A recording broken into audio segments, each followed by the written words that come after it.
নমস্কার বন্ধুরা, মহুয়াস কিচেন থেকে আমি মহুয়া। এটা আমার প্রথম ভিডিও।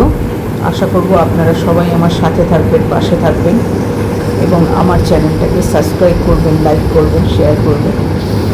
তো আজকে আমি বানাবো পাতলা কাতলা মাছের ঝোল কিছু সবজি দিয়ে।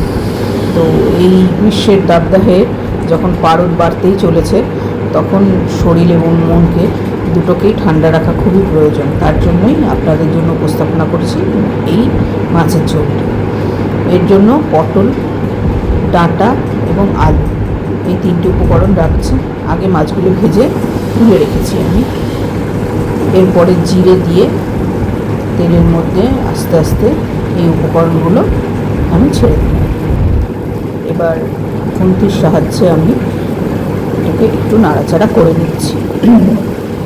কিছুক্ষণ নাড়াচাড়া করার পর এর মধ্যে আমি যথারীতি নুন এবং হলুদ দিয়ে দেব।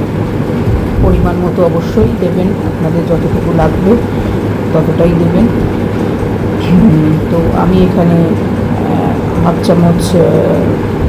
চামচ নুন এবং হাফ চামচ হলুদটা যদিও আমি নাইট দিয়ে দিয়েছি, তো এর মধ্যে পরিমাণ মতোই দিয়েছি। এবার একটা পেস্ট বানিয়ে নিয়েছি, যেটার মধ্যে আদা, জিরে, ধনে এবং গোলমরিচ তিনটে রয়েছে। তিনটে হচ্ছে এক চামচ জিরের গুঁড়ো, আধা চামচ ধনের গুঁড়ো, 4-5টা গোলমরিচ এবং হাফ ইঞ্চির মতো আদা এবং একটি টমেটো কুচ করে দিয়ে দিলাম। এবার আবার আমি এই উপকরণগুলোকে একসঙ্গে নাড়িয়ে নেব, নাড়াচাড়া করে নেব।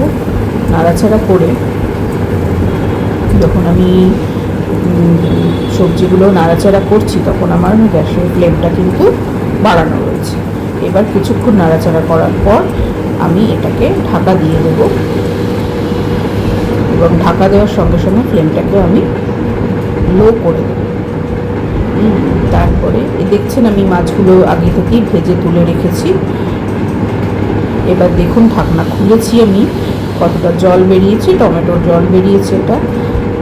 আর বেশি করে কষাবো না, যেহেতু আগেই বলেছি আমি যে এটা পাতলা ঝোল করছি, তো বেশি কষাবো না। এর মধ্যে এবার আমি জল দিয়ে দিলাম, পরিমাণ মতো জল। আমি 1 গ্লাস জল দিয়েছি, আর একটু জল দেবো। 3 জনের জন্য এই রান্নাটি হচ্ছে, তো সেরকম পরিমাণে আমি জল দিয়েছি। এবং যে দেখুন ফুটে উঠেছে, এটা কিছুক্ষণ ফুটেছে, তার মধ্যে আমি এবার মাছগুলো দিয়ে দেব। মাছগুলো দেওয়ার পরে আরও কিছুক্ষণ আমাকে অপেক্ষা করতে হবে এবং ঢাকা দিয়ে দিতে হবে, সবজিগুলো যাতে সুসিদ্ধ হয়ে যায়।